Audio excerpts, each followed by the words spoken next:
ಧರ್ಮಸ್ಥಳ ಗ್ರಾಮದಲ್ಲಿ ಶವ ಹೂತಿಟ್ಟ ಆರೋಪ ಪ್ರಕರಣ ಮೂರನೇ ದಿನದ ಶೋಧ ಕಾರ್ಯಾಚರಣೆ ಈಗ ಪ್ರಾರಂಭ ಆಗಿದೆ. 6ನೇ ಸಮಾಧಿ ಅಗೆಯುವ ಮುಖಾಂತರವಾಗಿ ಕಾರ್ಯಾಚರಣೆಯನ್ನು ಶುರು ಮಾಡಿಕೊಂಡಿದ್ದಾರೆ. ನೇತ್ರಾವತಿ ಸೇತುವೆ ಸಮೀಪವೇ ನಡೀತಾ ಇದೆ ಈ ಒಂದು ಕಾರ್ಯಾಚರಣೆ. ಬಿಗಿ ಭದ್ರತೆಯೊಂದಿಗೆ ಅನಾಮಿಕನನ್ನ ಕರ್ಕೊಂಡು ಬಂದಿದ್ದಾರೆ ಎಸ್ಐಟಿ. ಸೊ ಕರೆಕ್ಟ್ ಆಗಿ 11:40 ಸುಮಾರಿಗೆ ಕಾರ್ಯಾಚರಣೆ ಪ್ರಾರಂಭ ಆಗಿದೆ.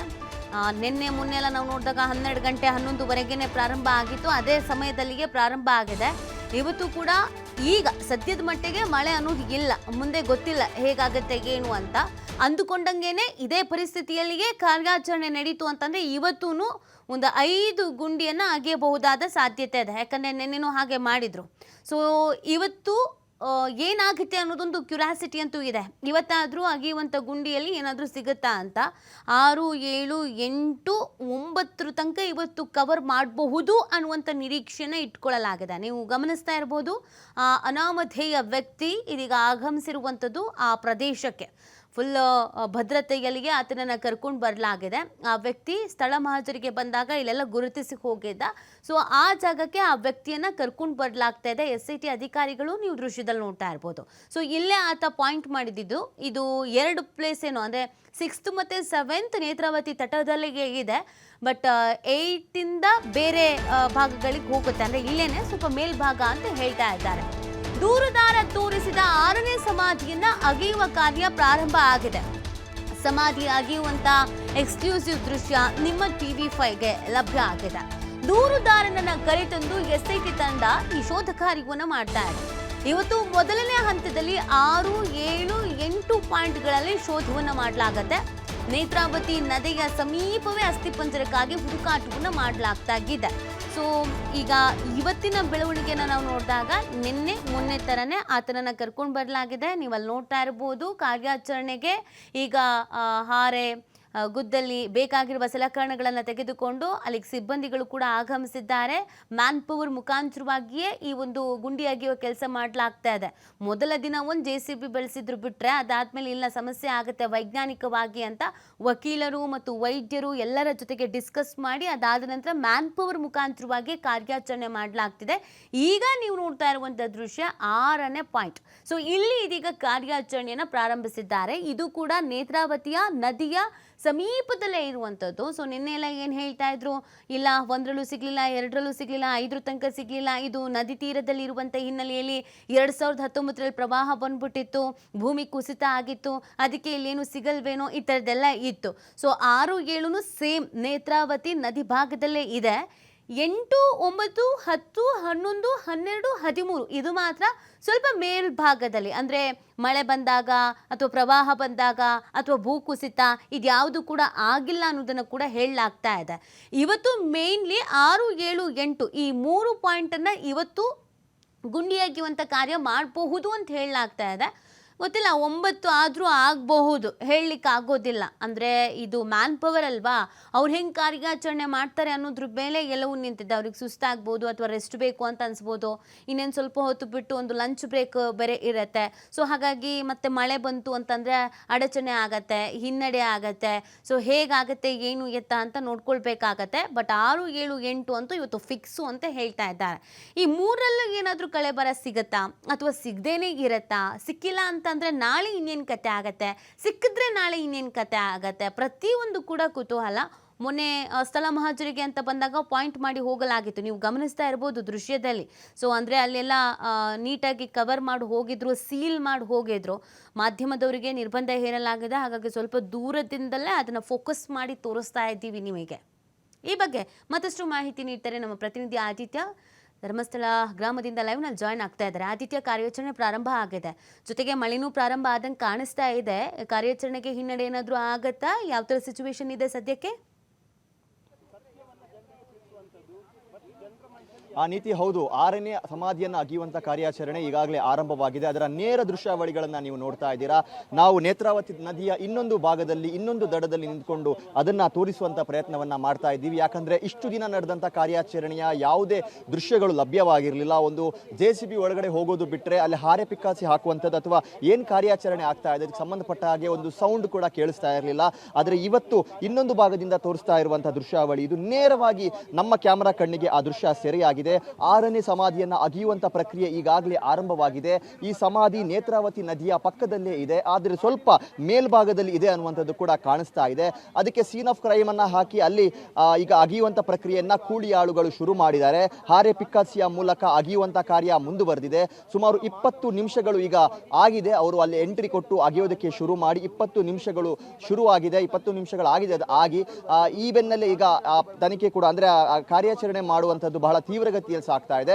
ಇನ್ನೊಂದೆಡೆ ಏನು ಇವತ್ತು ಕೂಡ ಅಂದ್ರೆ ಬಹಳ ಮಳೆ ಆಗ್ತಾ ಇದೆ ಮತ್ತು ನದಿಯ ಬದಿಯಲ್ಲಿ ಸೀರಿಯಲ್ ನಂಬರ್ 1 ಅಗೆಯುವಂಥ ಸಂದರ್ಭ 3 ಅಡಿ ಹೋದಂಥ ಸಂದರ್ಭ ಅಲ್ಲಿ ನೀರು ಕಾಣಿಸಿಕೊಂಡಿತ್ತು. ನೀರು ಕಾಣಿಸಿಕೊಂಡ ಕಾರಣದಿಂದಾಗಿ ಈ ಕಾರ್ಯಾಚರಣೆಗೆ ಬಹಳ ತೊಡಕಾಗಿತ್ತು. ಆ ಕಾರಣಕ್ಕೋಸ್ಕರ ಮಿನಿ ಹಿಟಾಚಿಯನ್ನು ಕರೆಸಲಾಯಿತು. ಹಾಗಾಗಿ ಇವತ್ತು 6ನೇ ಪಾಯಿಂಟ್ನ ಒಂದು ಸಮಾಧಿ ಅಗೆಯುವ ಕಾರ್ಯ ಕೂಡ ನದಿಯ ಬದಿಯಲ್ಲೇ ಇರುವಂಥ ಕಾರಣದಿಂದಾಗಿ ಇಲ್ಲೂ ಕೂಡ ಮೋಟರ್ ಪಂಪನ್ನು ಡೀಸೆಲ್ ಮೋಟರ್ ಪಂಪನ್ನು ತೆಗೆದುಕೊಂಡು ಬಂದಿದ್ದಾರೆ.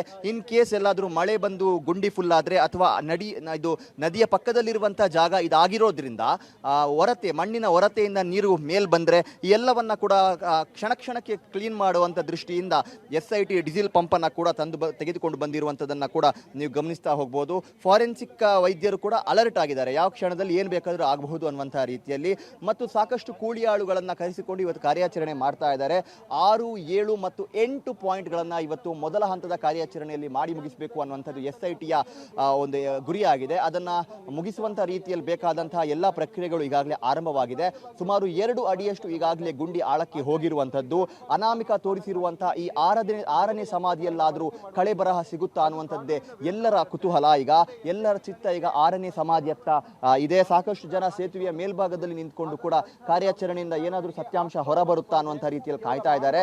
ಯಾಕಂದ್ರೆ ನಿನ್ನೆವರೆಗೂ ನಡೆದಂತಹ ಒಂದು ಕಾರ್ಯಾಚರಣೆಯ ಅಥವಾ ಅಗೆದಂಥ ಸಮಾಧಿಯ ವಿಚಾರದಲ್ಲಿ ಅನೇಕ ರೀತಿಯ ಪರವಿರೋಧದ ಚರ್ಚೆಗಳನ್ನು ನಾವು ಗಮನಿಸಿದ್ವಿ. ಅಂದ್ರೆ ಸೀರಿಯಲ್ ನಂಬರ್ 1 ಅಗೆದಂಥ ಸಂದರ್ಭ ಅಲ್ಲಿ 2 ಗುರುತಿನ ಚೀಟಿ ಬಿಟ್ಟು ಬೇರೆ ಏನು ಸಿಕ್ಕಿಲ್ಲ ಅನ್ನುವಂಥ ವಿಚಾರ ಮುನ್ನೆಲೆಗೆ ಬಂದಂಥ ಸಂದರ್ಭ ಅಲ್ಲಿ ಪ್ರವಾಹ ಬಂದಿತ್ತು. ಪ್ರವಾಹದಿಂದಾಗಿ ನೇತ್ರಾವತಿ ಸ್ನಾನಘಟ್ಟಕ್ಕೆ ಸಾಕಷ್ಟು ಹಾನಿಯಾಗಿತ್ತು. ಸುತ್ತಮುತ್ತಲಿನ ಮಣ್ಣು ನದಿಯೊಂದಿಗೆ ಕೊಚ್ಚಿಕೊಂಡು ಹೋಗಿತ್ತು. ಹಾಗಾಗಿ ಅಲ್ಲಿ ಪಳಿಯುಳಿಕೆಗಳು ಸಿಗುವಂಥದ್ದು ಬಹಳ ಚಾನ್ಸಸ್ ಕಮ್ಮಿ ಅನ್ನುವಂಥದ್ದಿತ್ತು. ಆದರೆ ಈಗ 6ನೇ ಸ್ಪಾಟಿಗೆ ಅವರು ಬಂದಿದ್ದಾರೆ. 2, 3, 4, 5ರಲ್ಲೂ ಏನೂ ಸಿಕ್ಕಿರಲಿಲ್ಲ. ಒಂದೇ ದಿನದಲ್ಲಿ ನಿನ್ನೆ 4 ಸಮಾಧಿಯನ್ನ ಕೂಡ ಅಗೆದಿದ್ರು ಕೂಡ ಏನು ಸಿಕ್ಕಿರಲಿಲ್ಲ. ಈ ನಡುವೆ ಈಗ 6ನೇ ಸಮಾಧಿಗೆ ಅವರು ಬಂದಿದ್ದಾರೆ. ಇನ್ನೊಂದು ವರ್ಗ ಇನ್ನೊಂದು ರೀತಿಯ ಒಂದು ಮಾತುಗಳನ್ನು ಹೇಳ್ತಾ ಇದೆ. ಇಲ್ಲಿ ನದಿಯ ತೀವ್ರತೆ ಬಹಳ ದೊಡ್ಡ ಪ್ರಮಾಣದಲ್ಲಿದೆ, ರಭಸದಿಂದ ನದಿ ಹರಿಯುತ್ತೆ, ಸೊ ಇಲ್ಲೂ ಇವತ್ತು ಸಿಗಲ್ವಾ ಅನ್ನುವಂಥ ರೀತಿಯ ಅಭಿಪ್ರಾಯಗಳು ವ್ಯಕ್ತವಾಗ್ತಾ ಇದೆ. ಆದರೆ ಎಲ್ಲವನ್ನ ಮೀರಿ ಇವತ್ತಾದರೂ ಭೀಮಾ ಈ ಒಂದು ಪರೀಕ್ಷೆಯಲ್ಲಿ ಪಾಸ್ ಆಗ್ತಾನ?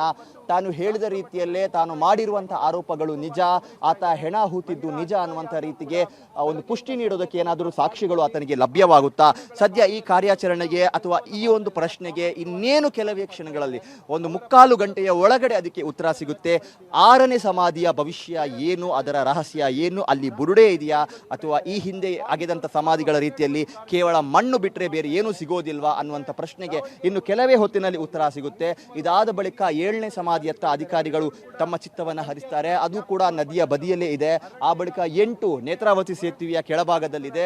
ಮೇಲ್ಗಡೆ ನಿಂತ್ಕೊಂಡ್ರೆ ಅದು ಕಾಣಿಸುತ್ತೆ. ಸೊ ಅಲ್ಲಿ ಸ್ವಲ್ಪ ಕಾರ್ಯಾಚರಣೆಯನ್ನ ಬಿಗಿಗೊಳಿಸುವ ಸಾಧ್ಯತೆ ಇದೆ. ಹೆಚ್ಚಿನ ಪೊಲೀಸ್ ಸಿಬ್ಬಂದಿಗಳನ್ನ ನಿಯೋಜನೆ ಮಾಡ್ತಾರೆ. ಒಂದ್ ಕಡೆಯಿಂದ ಜನ ಬಂದು ಮುಗಿ ಬೀಳ್ತಾರೋ ಅನ್ನುವಂಥ ಕಾರಣಕ್ಕೆ ಟ್ರಾಫಿಕ್ ಸಮಸ್ಯೆಗೆ ಬಹಳ ತೊಂದರೆ ಆಗುತ್ತೆ. ಅದು ಕಾರಣ. ಆದರೆ ಇನ್ನೊಂದು ಕಡೆಯಿಂದ ಆ ಕಾರ್ಯಾಚರಣೆ ಮಾಡುವ ಸಂದರ್ಭ 4 ದಿಕ್ಕಿನಲ್ಲೂ ಕೂಡ ಪರದೆಯನ್ನು ಹಾಕಿ ಆ ಒಂದು ಅಗೆಯುವಂಥ ಪ್ರಕ್ರಿಯೆ ನಡೆಯುವಂಥ ಸಾಧ್ಯತೆ ಇದೆ. ಸೊ ಇವತ್ತಿನ ಲಂಚ್ ಬ್ರೇಕ್ ಮುನ್ನ 8 ಪಾಯಿಂಟ್ಗಳನ್ನು ಅಂದರೆ 8ನೇ ಪಾಯಿಂಟ್ವರೆಗಾದರೂ ನಾವು ತಲುಪಬೇಕು ಅನ್ನುವಂಥದ್ದು SIT ಅಧಿಕಾರಿಗಳ ಲೆಕ್ಕಾಚಾರ. ಆ ಬಳಿಕ ಎಲ್ಲವೂ ಕೂಡ ಇನ್ನೊಂದು ತಿರುವನ್ನು ಪಡೆದುಕೊಳ್ಳುವಂತಹ ಬೆಳವಣಿಗೆಗಳು. ಯಾಕಂದರೆ ಅದು ಇರುವಂಥದ್ದು ಅಲ್ಲಿ ಯಾವುದೇ ರೀತಿ ನದಿ ಇಲ್ಲ, ಅಲ್ಲಿ ಯಾವುದೇ ರೀತಿಯ ಪ್ರಕೃತಿ ವಿಕೋಪದ ಕಾರಣಗಳನ್ನು ನೀಡುವಂತಿಲ್ಲ. ಯಾಕಂದರೆ ಅದು ಮುಖ್ಯ ರಸ್ತೆಯ ಪಕ್ಕದಲ್ಲೇ ಇದೆ. ಅಂದರೆ ನಾವು ಬೆಳ್ತಂಗಡಿಯಿಂದ ಧರ್ಮಸ್ಥಳಕ್ಕೆ ಹೋಗ್ತೀವಿ ಅಂದರೆ ನಮ್ಮ ಎಡಭಾಗದಲ್ಲಿ ಕಾಣಸಿಗುವಂಥ ಸಮಾಧಿಗಳು ಅದು ರಸ್ತೆಯಿಂದ ಕೆಲವೇ ಅಂತರ, ಮೀಟರ್ಗಳು ಕೂಡ ಇಲ್ಲ, ಕೆಲವೇ ಅಂತರದಲ್ಲಿ ಇರುವಂಥ ಸಮಾಧಿ. ರಸ್ತೆ ಮೇಲೆ ನಿಂತ್ಕೊಂಡ್ರೆ ಅದು ಪೂರ್ಣ ಪ್ರಮಾಣದಲ್ಲಿ ಕಾರ್ಯಾಚರಣೆ ಕಾಣಿಸುತ್ತೆ. ಹಾಗಾಗಿ ಅಲ್ಲಿಂದ ಸಿಗುತ್ತೆ ನೋಡಿ ಅಂತ ಅನೇಕ ಹೋರಾಟಗಾರರು ಹೇಳ್ತಾ ಇದ್ರು. ಅಸಲಿ ಆಟ ಅಲ್ಲಿಂದ ಶುರುವಾಗುತ್ತೆ. ಪಾಯಿಂಟ್ ನಂಬರ್ 9ರಿಂದ ಪಕ್ಕಾ ಸಿಗುತ್ತೆ. ಯಾಕಂದರೆ ಅಲ್ಲಿ ಯಾವುದೇ ರೀತಿ ಪ್ರವಾಹ, ಮಳೆ, ಗುಡ್ಡ ಕುಸಿತ ಇಂಥ ಕಾರಣಗಳನ್ನು ನೀಡೋದಕ್ಕೆ ಚಾನ್ಸೇ ಇಲ್ಲ. ಅಲ್ಲಿಂದ ಸಿಕ್ಕೇ ಸಿಗುತ್ತೆ ಅನ್ನುವಂಥ ರೀತಿಯ ಆಶಾಭಾವನೆಯನ್ನು ಅವರು ವ್ಯಕ್ತಪಡಿಸಿದ್ದಾರೆ. ಆದರೆ ಅದಕ್ಕೂ ಮುನ್ನ ಪಾಯಿಂಟ್ ನಂಬರ್ 6ಅಲ್ಲೇ ಸಿಗುತ್ತಾ ಅಥವಾ ಪಾಯಿಂಟ್ ನಂಬರ್ 7ಅಲ್ಲಿ ಸಿಗುತ್ತಾ, 8ಅಲ್ಲಿ ಸಿಗುತ್ತಾ, ಈ 3 ಪಾಯಿಂಟ್ನಲ್ಲಿ ಸಿಗದೇನೂ ಇರಬಹುದು. ಅದಕ್ಕೆ ಆ ಚರ್ಚೆಗಳು ಕೂಡ ಮುನ್ನೆಲೆಯಲ್ಲಿರುವಂಥದ್ದು. ಒಟ್ಟಾರೆಯಾಗಿ ಇವತ್ತಿನ ಪರೀಕ್ಷೆಯನ್ನಾದರೂ ಭೀಮಾ ಪಾಸ್ ಆಗ್ತಾನಾ, ಈ ಅಗ್ನಿ ಪರೀಕ್ಷೆಯನ್ನು ಗೆದ್ದು ಇನ್ನೂ 100 ಶವಗಳನ್ನು ನಾನು ಹೂತಿದ್ದೀನಿ, ನನ್ನ ಆರೋಪ ನಿಜ, ನಾನು ಬೇಕಾದ್ರೆ ಇನ್ನೂ ಜಾಗಗಳನ್ನು ತೋರಿಸ್ತೀನಿ, ಮನ ಕಲಕುವಂಥ ಘಟನೆಗಳಿಗೆ ನಾನು ಸಾಕ್ಷಿಯಾಗಿದ್ದೆ, ಆ ಎಲ್ಲ ಜಾಗಗಳನ್ನು ಕೂಡ ನಾನು ತೋರಿಸ್ತೀನಿ, ಅದನ್ನು ನಾನು ನಿಮಗೆ ಇದು ಮಾಡ್ತೀನಿ, ಅಲ್ಲಿದೆ ಅನ್ನುವಂಥ ರೀತಿಯ ಚರ್ಚೆ ನಿಜ ಆಗಬೇಕು ಅಂದರೆ ಬಹಳ ಚಾಲೆಂಜಿಂಗ್ ಆಗಿರುವ, ಬಹಳ ಟಫ್ ಸಿಚುವೇಶನ್ ಇರುವಂಥ ಸ್ಪಾಟ್ಗಳನ್ನು ಆತ ದಾಟಿ ಹೋಗಬೇಕು. ಇನ್ ಕೇಸ್ ಆತ 13 ಸ್ಪಾಟ್ಗಳಲ್ಲೂ ಕೂಡ ಫೇಲ್ ಆದರೆ ಮುಂದೆ ಆತನಿಗೂ ಕೂಡ ಬಹಳ ಒಂದು ಕಷ್ಟಕರವಾದಂಥ ಪರಿಸ್ಥಿತಿ ನಿರ್ಮಾಣವಾಗಬಹುದು. ಆತ ಹೇಳಿದ ರೀತಿಯಲ್ಲಿ ಅಥವಾ ಆತ ಹೇಳುವಂಥ ಆರೋಪಗಳನ್ನು SIT ಅಧಿಕಾರಿಗಳು ಸುಲಭದಲ್ಲಿ ನಂಬೋದಿಲ್ಲ ಮತ್ತು SIT ಅಧಿಕಾರಿಗಳು ಮುಂದೆ ಏನಾದರೂ ನಿರ್ಧಾರಗಳನ್ನು ಮಾಡುವಂಥ ಸಾಧ್ಯತೆಗಳು ಇದೆ. ಅಂದರೆ ಈ ಅಗಿಯುವಂಥ ಕಾರ್ಯಾಚರಣೆ, ಸ್ಥಳ ಮಹಜರು, ಮಾರ್ಕ್ ಮಾಡುವಂಥ ಕಾರ್ಯಾಚರಣೆಗಳನ್ನೆಲ್ಲ ಸ್ಟಾಪ್ ಮಾಡಿ ಮುಂದಕ್ಕೆ ಮತ್ತೆ ಆತನನ್ನು ಬೇರೆ ಬೇರೆ ರೀತಿಯ ವಿಚಾರಣೆಗೆ ಒಳಪಡಿಸುವಂಥ ಸಾಧ್ಯತೆಗಳು ಇದೆ. ಅಂದರೆ ಅದು ನಾರ್ಕೋ ಎನಾಲಿಸಿಸ್ ಆಗಿರಬಹುದು, ಬ್ರೈನ್ ಮ್ಯಾಪಿಂಗ್ ಆಗಿರ್ಬೋದು, ಅಥವಾ ಏನು ಓರಲ್ ಆಗಿ ಒಂದು ವಿಚಾರಣೆಯನ್ನು ಮಾಡ್ತಾರೋ, ಮೊನ್ನೆ ಈ ಕಾರ್ಯಾಚರಣೆಯ ಮುನ್ನ ಆರಂಭ ಮಾಡಿದ್ರು ಅದೇ ಕಾರ್ಯಾಚರಣೆಯನ್ನು ಮತ್ತೆ ರೀಸ್ಟಾರ್ಟ್ ಮಾಡಬಹುದು, ಮತ್ತೆ ಆತನನ್ನು ತೀವ್ರ ವಿಚಾರಣೆಗೆ ಒಳಪಡಿಸುವಂಥ ಸಾಧ್ಯತೆ ಇದೆ. ಹಾಗಾಗಿ ಇವತ್ತು ನಿರ್ಧಾರವಾಗುತ್ತೆ ಭವಿಷ್ಯ. ಇವತ್ತಿನ ಈ ಕಾರ್ಯಾಚರಣೆಯಲ್ಲಾದರೂ, ಈ ಪರೀಕ್ಷೆಯಲ್ಲಾದರೂ ಭೀಮಾ ಪಾಸ್ ಆಗ್ತಾನಾ, ಫೇಲ್ ಆಗ್ತಾನಾ, ಆತ ತೋರಿಸಿದಂಥ ಜಾಗದಲ್ಲಿ ಕಳೆ ಬರಹ ಸಿಕ್ಕುತ್ತಾ, ಇದಕ್ಕೆಲ್ಲದಕ್ಕೂ ಕೂಡ ಕೆಲವು ನಿಮಿಷಗಳಲ್ಲಿ ಉತ್ತರ ಸಿಗ್ಲಿಕ್ಕಿದೆ. ನೀತಿ ಫೈನ್, ಥ್ಯಾಂಕ್ ಯು ಆದಿತ್ಯ ತಮ್ಮ ಡೀಟೇಲ್ಸ್ಗಾಗಿ.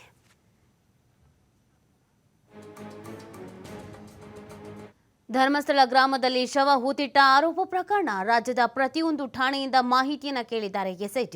ಪತ್ತೆ ಆಗದ, ನಾಪತ್ತೆ, ಕೊಲೆ, ಅತ್ಯಾಚಾರ ಈ ಥರದ ಪ್ರಕರಣಗಳ ಬಗ್ಗೆ ಮಾಹಿತಿಯನ್ನು ನೀಡಲಾಗಿದೆ. ಕಿಡ್ನಾಪ್ ಆಗಿರೋದು ಅಥವಾ ನಾಪತ್ತೆ ಆಗಿರುವಂಥದ್ದು ಏನಿದೆ, ಅಂದರೆ ಕಣ್ಮರೆ ಆಗಿರೋದು, ಇದಕ್ಕಿದ್ದ ಹಾಗೆಯೇ ಸಡನ್ನಾಗಿ ಎಲ್ಲೋ ಹೋದ್ರು ಬರಲೇ ಇಲ್ಲ ಅನ್ನೋ ಥರ, ಹಾಗೆಯೇ ಮರ್ಡರ್ ಆಗಿರೋದು, ರೇಪ್ ಆಗಿರೋದು, ಇಂಥ ಪ್ರಕರಣಗಳ ಬಗ್ಗೆ ಮಾಹಿತಿ ಕೇಳಿದ್ದಾರೆ. 1995ರಿಂದ 2015ರವರೆಗೂ ಕೂಡ ಪ್ರಕರಣಗಳ ಬಗ್ಗೆ ಮಾಹಿತಿಯನ್ನು ಕೇಳಲಾಗಿದೆ. SIT ಈ ಒಂದು ಮಾಹಿತಿಯನ್ನು ಕೇಳಿರುವಂಥದ್ದು 10 ವರ್ಷಗಳಂತೆ 2 ಪಟ್ಟಿಯಲ್ಲಿ ದಾಖಲೆಯನ್ನು ನೀಡೋದಕ್ಕೆ SIT ಪತ್ರ ಬರೆದಿದೆ. ಒಟ್ಟು 20 ವರ್ಷದ ದಾಖಲೆಯನ್ನು ನೀಡೋದಕ್ಕೆ ಅಧಿಕಾರಿಗಳು ಪತ್ರವನ್ನು ಬರೆಯಲಾಗಿದೆ. ಅಂದರೆ ರಾಜ್ಯದ ಬೇರೆ ಬೇರೆ ಭಾಗಗಳಲ್ಲೂ ಕೂಡ missing cases, murder cases, rape cases, ಇದಕ್ಕೆ ಸಂಬಂಧಪಟ್ಟಂತೆ ಕೆಲವರು ನಮ್ಮ ಮನೆಯಿಂದ ಹೋಗಿದ್ರು, ಆಮೇಲೆ ಎಲ್ಲಿ ಹೋದ್ರು ಏನೋ ಗೊತ್ತಿಲ್ಲ, ಬರಲೇ ಇಲ್ಲ, ಅಲ್ಲಿಗೆ ಹೋಗಿದ್ರಂತೆ ಆಮೇಲೆ ವಾಪಸ್ ಬರಲಿಲ್ಲ, ಅಲ್ಲೇ ಮಿಸ್ ಆಗಿದ್ದು ಏನೋ ಗೊತ್ತಿಲ್ಲ, ಈ ಥರದ್ದೆಲ್ಲ ಒಂದಷ್ಟು ಪ್ರಕರಣಗಳಿರುತ್ತೆ. ಆ ಥರದ್ದು ಏನೇ ಪ್ರಕರಣಗಳಿದ್ರೂ ಅದನ್ನು ಡೀಟೇಲ್ಡ್ ಆಗಿ 20 ವರ್ಷದ 1995ರಿಂದ 2015ರವರೆಗೆ 2 ಪಟ್ಟಿಗಳನ್ನು 10 ವರ್ಷದ 2 ಪಟ್ಟಿಗಳನ್ನು ನೀಡಬೇಕು ಅನ್ನುವಂಥ ಸೂಚನೆಯನ್ನು ನೀಡಲಾಗಿದೆ. ಹಾಗಾಗಿ ರಾಜ್ಯದ ಯಾವುದೇ ಭಾಗದಲ್ಲಿ ಆ ಥರದ್ದು ಏನಾದರೂ ಅನುಮಾನಾಸ್ಪದವಾದಂಥ ಪ್ರಕರಣಗಳು ದಾಖಲಾಗಿದ್ದರೆ ಆ ಪಟ್ಟಿಯನ್ನು ನೀಡಬೇಕಾಗತ್ತೆ ಸಂಬಂಧಪಟ್ಟಂಥ ಪೊಲೀಸ್ ಇಲಾಖೆಗಳು. ಲೈಕ್ ಅಂದರೆ ಈಗ ಯಾವುದೋ ಒಂದು ಜಿಲ್ಲೆಯಲ್ಲಿ ಅಲ್ಲಿನ ಪೊಲೀಸ್ ಇಲಾಖೆಯಲ್ಲಿ ಯಾವಾಗಲೂ 1995ರಲ್ಲೋ ಆ ಸಂದರ್ಭದಲ್ಲಿ ಏನಾದರೂ ಕೇಸ್ ದಾಖಲಾಗಿತ್ತು ಅಂತಂದರೆ ಆ ಎಲ್ಲ ಡೀಟೇಲ್ಸನ್ನು SITಗೆ ಕೊಡಬೇಕಾಗತ್ತೆ. SIT ಈ ಮುಖಾಂತರವಾಗಿ ಎಲ್ರಿಗೂ ನಮಗೆ ಡೀಟೇಲ್ಸನ್ನು ನೀಡಿ ಅಂತ ಪತ್ರವನ್ನು ಬರೆದಿದೆ. ಸೊ ಅಲ್ಲಿಗೆ SIT ಕೂಡ ತನ್ನ ತನಿಖೆಯ ಆಯಾಮಗಳನ್ನು ಬದಲಿಸ್ಕೊಳ್ತಾ ಇರೋದನ್ನು ನಾವು ನೋಡ್ತಾ ಇರ್ಬೋದು. ಆ ಅನಾಮಧೇಯ ವ್ಯಕ್ತಿ ಹೇಳಿದ ಜಾಗದಲ್ಲಿ ಮಾತ್ರ ಕಾರ್ಯಾಚರಣೆ ಮಾಡೋದು ಅಥವಾ ಆತನನ್ನು ಮಾತ್ರ ತನಿಖೆಗೆ ಒಳಪಡಿಸೋದು ಮಾಡ್ದೇನೆ ಅದನ್ನು ಹೊರತುಪಡಿಸಿಯೂ ಕೂಡ ಈ ಬೇರೆ ಆ್ಯಂಗಲ್ಸ್ಗಳು, ಹಾಗಿದ್ರೆ ಮಿಸ್ಸಿಂಗ್ ಕೇಸಸ್ಗಳಿಗೂ ಇದಕ್ಕೂ ಕನೆಕ್ಟ್ ಆಗ್ಬೋದಾ, ಅಥವಾ ಬೇರೆ ಬೇರೆ ಜಿಲ್ಲೆಗಳಲ್ಲಿ, ರಾಜ್ಯಗಳಲ್ಲೂ ಏನಾದರೂ ಇದೇ ಥರದ ಸಂಬಂಧಪಟ್ಟಂಥ ಕೇಸಸ್ಗಳು ನಡೆದಿದೆಯಾ, ಅನುಮಾನಾಸ್ಪದ ಈ ಥರದ್ದು ಏನಾದರೂ ಆಗಿದೆಯಾ? ಯಾಕಂದರೆ ಬಹಳಷ್ಟು ಮಂದಿ ಹೇಳ್ತಾ ಇರೋದು ಏನು ಅಂತ ಅಂದರೆ, ಆ ಸಂದರ್ಭದಲ್ಲಿ ನಾವು ಕಂಪ್ಲೇಂಟ್ ಕೊಡೋದಕ್ಕೆ ಅಂತ ಹೋದಾಗ ತೆಗೆದುಕೊಂಡಿರಲಿಲ್ಲ ಅಂತ. ಸೊ ಆ ಥರ ಏನಾದರೂ ಇದ್ರೂ ಕೂಡ SITಗೆ ಕರೆ ಮಾಡ್ಬೋದು, ನೇರವಾಗಿ SIT ಕಚೇರಿಗೆ ಹೋಗ್ಬೋದು. ಬೆಳಗ್ಗೆನೇ ಅವರ ಫೋನ್ ನಂಬರ್, ಹಾಗೆಯೇ ವಾಟ್ಸಪ್ ನಂಬರ್, ಹಾಗೆಯೇ ಮೇಲ್ ID ಇದೆಲ್ಲದರ ಡೀಟೇಲ್ಸನ್ನು ನೀಡಿದರು. ಸಹಾಯವಾಣಿ ಅಂತಲೇ ಅದನ್ನು ತೆರೆದಿದ್ದಾರೆ. ಯಾರಾದರೂ ಅದಕ್ಕೆ ಕಾಲ್ ಮಾಡಿ ಮಾಹಿತಿಯನ್ನು ಹಂಚ್ಕೊಳ್ಳೋದಿದ್ರೆ ಅಥವಾ ಕಂಪ್ಲೇಂಟನ್ನು ಮಾಡೋದಿದ್ರೆ, ತಮ್ಮ ಅನುಮಾನವನ್ನು ವ್ಯಕ್ತಪಡಿಸೋದಿದ್ರೆ ಅದಕ್ಕೆ ಕರೆ ಮಾಡಿ ಹೇಳ್ಕೊಳ್ಬಹುದು ಅಂತ. ಅಲ್ಲಿಗೆ SIT ನಾನಾ ಆ್ಯಂಗಲ್ಸ್ಗಳಲ್ಲಿ ತನಿಖೆಯನ್ನು ನಡೆಸ್ತಾ ಇದೆ ಅನ್ನೋದು ಗೊತ್ತಾಗ್ತಾ ಇದೆ. ಕೇವಲ ಇಲ್ಲಿ ಕಾರ್ಯಾಚರಣೆಗೆ ಮಾತ್ರ ಸೀಮಿತವಾಗಿಲ್ಲ, ಸ್ಥಳ ಮಹಜರಿಗೆ ಮಾತ್ರ ಸೀಮಿತವಾಗಿಲ್ಲ. ಈ ಸ್ಥಳ ಮಹಜರು, ಈ ಕಾರ್ಯಾಚರಣೆ ಮುಗಿದ ನಂತರ ಇನ್ನು ಯಾರ್ಯಾರನ್ನು ವಿಚಾರಣೆಗೆ ಒಳಪಡಿಸಲಾಗತ್ತೆ, ಯಾವ್ಯಾವ ಕೇಸ್ ರೀಓಪನ್ ಆಗತ್ತೆ, ಇದೆಲ್ಲವೂ ಕೂಡ ಪ್ರಶ್ನೆ ಇರೋದು. ನಿನ್ನೆನೂ ಕೂಡ ಒಂದು ವೋಟರ್ ID ಸಿಕ್ಕಿದೆ, ಡೆಬಿಟ್ ಕಾರ್ಡ್ ಸಿಕ್ಕಿದೆ ಅಂತೆಲ್ಲ ಹೇಳ್ತಾ ಇದ್ರು. ಅದಕ್ಕೂ ಕೂಡ ತಾಳೆ ಹಾಕ್ತಾರೆ. ಆ ವ್ಯಕ್ತಿ ಯಾರು, ಆ ವ್ಯಕ್ತಿಯ ಹಿನ್ನೆಲೆಗೇನು, ಆ ವ್ಯಕ್ತಿ ಈಗ ಬದುಕಿದ್ದಾನ, ಸತ್ತಿದ್ರೆ ಅದು ಮರ್ಡರೋ ಅಥವಾ ಸೂಸೈಡೋ ಅಥವಾ ಏನಾಗಿತ್ತು, ಅವ್ರ ಅವ್ರ ಫ್ಯಾಮಿಲಿಯವ್ರಿಗೆ ಏನು ಹೇಳ್ತಾರೆ, ಆ ಸಂದರ್ಭದಲ್ಲಿ ಕಂಪ್ಲೇಂಟನ್ನು ಕೊಟ್ಟಿದ್ರಾ, ಯಾವ ಠಾಣೆಯಲ್ಲಿ ಕಂಪ್ಲೇಂಟನ್ನು ಕೊಟ್ಟಿದ್ರು, ಅದರ ತನಿಖೆಗೆ ಏನಾಗಿತ್ತು, ಅವರ ಪ್ಯಾನ್ ಕಾರ್ಡ್ ಇಲ್ಯಾಕೆ ಬಂದು ಬಿದ್ದಿದೆ, ಅವರ ಡೆಬಿಟ್ ಕಾರ್ಡ್ ಇಲ್ಯಾಕೆ ಬಂದು ಬಿದ್ದಿದೆ. ಸೊ ಎಲ್ಲವನ್ನು ಕೂಡ ತನಿಖೆ ಮಾಡಲಾಗತ್ತೆ. ಹಲವು ಆ್ಯಂಗಲ್ಸ್ಗಳಲ್ಲಿ ಈ ಒಂದು ತನಿಖೆಯನ್ನು ಮಾಡುವಂಥದ್ದು SIT ಎಲ್ಲದಕ್ಕೂ ಕೂಡ ಸಜ್ಜಾಗಿದೆ. ಅಂದರೆ ಯಾವುದೇ ಒಂದು ಚಿಕ್ಕ ಸಮಯದಲ್ಲೂ ಕೂಡ ಚಿಕ್ಕದಾಗಿಯೂ ಕೂಡ SIT ಮೇಲೆ ಅನುಮಾನ ಬರಬಾರ್ದು ಅಥವಾ SIT ಮೇಲೆ ಆರೋಪಗಳು ಬರಬಾರ್ದು. SIT ತನಿಖೆ ಮಾಡೇ ಇಲ್ಲ, SIT ಕರೆಕ್ಟಾಗಿ ತನಿಖೆ ನಡೆಸಿಲ್ಲ, ಪಾರದರ್ಶಕವಾಗಿ ತನಿಖೆ ನಡೆದಿಲ್ಲ ಅಂತ. ಹಾಗಾಗಿ ತನ್ನ ಮೇಲಿನ ಯಾವುದೇ ಆರೋಪಗಳು ಕೂಡ ಇರಬಾರ್ದು ಅನ್ನುವಂಥ ಕಾರಣಕ್ಕೆ ತನಿಖೆಯನ್ನು ಹಲವು ಆ್ಯಂಗಲ್ಸ್ಗಳಲ್ಲಿ ಮಾಡಲಾಗ್ತಾ ಇದೆ.